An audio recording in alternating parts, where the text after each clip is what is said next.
உங்களுக்கு டைம் இல்லாதபடியே தான் நாங்கள் இப்போ சோட்டை வீடியோ போடுறோம், இல்லை பெரிய வீடியோ சோட்டை போடுறோம். இப்போ இது എൻ്റെ தோட்டத்து நீட்டுக்க அது இன்னும் முடியலை. 2-3 வீக்ஸுக்கு முதல் உங்களை காட்டினான், செய்தும் காட்டினான். இப்போ இது கடைசி இன்றைக்கு நான் முடிக்க போகிறேன். ஃப்ரிட்ஜில் வச்சு ஜூஸ் அடித்து அப்படி ஏதோ செய்தது. அப்போ இன்றைக்கு ஒரு பிள்ளை திருப்பி கேட்டுருக்கு இதை செய்து தரைச்சி காட்ட சொல்லி. அதால் இப்போ நான் காட்ட போகிறேன். வடிவாக செய்முறையை பாருங்க. Come to Sumi kitchen please. இது இருக்க பாருங்கோ. நெய் போட்டு நீட்டுக்காய், பச்சை மிளகாய், வெங்காயம், உள்ளி, உப்பு இவ்வளவும் போட்டாச்சு. நீட்டுக்காய் சமைக்க தெரியாண்டு லக்ஷ்மி அம்மா, டாக்டர் அம்மா கேட்டீங்களே. லக்ஷ்மி அம்மா இந்த இந்த எப்படி சமைக்கிற நீட்டுக்காய் என்று இங்கே வாங்கோ. இதான் வடிவாக பாருங்கோ. கொஞ்சம் நான் சொட்டு நெய் போட்டுனார் கொஞ்சம் வாசத்துக்கு. கொலஸ்ட்ரால் காரணம்னா சும்மா அரிச்சிட்டு சாப்பிட்றேன்.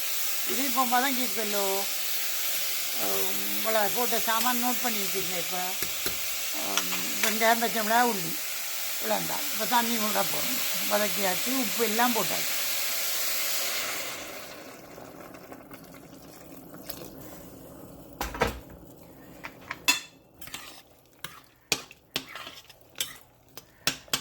அவ்வளோந்தான் வேலை.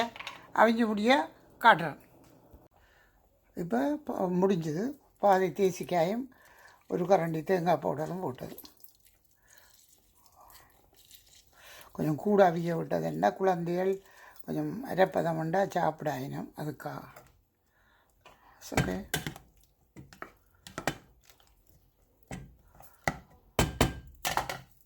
இது மல்லிச்சம்பலுக்கு வெங்காயம், பச்சை மிளகாய், கடுகு கொஞ்சம் பிடிச்சிக்க போட கொஞ்சம் நெய் போட்டுட்டு செய்தலாம். இதுங்க என்ன மல்லியை வதக்கிட்டு ஒரு சின்ன ஒரு வதக்கல் அவ்வளோந்தான். இதெல்லாம் முடிச்சு ஒரு துண்டு இஞ்சி, ஒரு மாங்காய், தயிர் 3 தயிர் போட்டிருக்கு. இப்போ அடிச்சுட்டு காட்டுறேன். எல்லாம் முடிஞ்சு அடித்தாச்சு.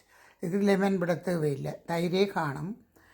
இந்தியாக்கள் கூடுதலாக இது ஏன் பாவிச்சேன்டா അതിൻ്റെ விளக்கம் நல்லா நீங்கள் விசாரித்து பாருங்க. வயது போன ஆக்களுக்கு வாயு தொல்லைகள் ஒன்றுமே இருக்காது. டக்குண்டு குயிக்காக ரத்தத்தை ஏற்றும். அப்போ அதுக்காக தான் இந்த மல்லியிலே ஒரு மிகவும் மகிமையானது.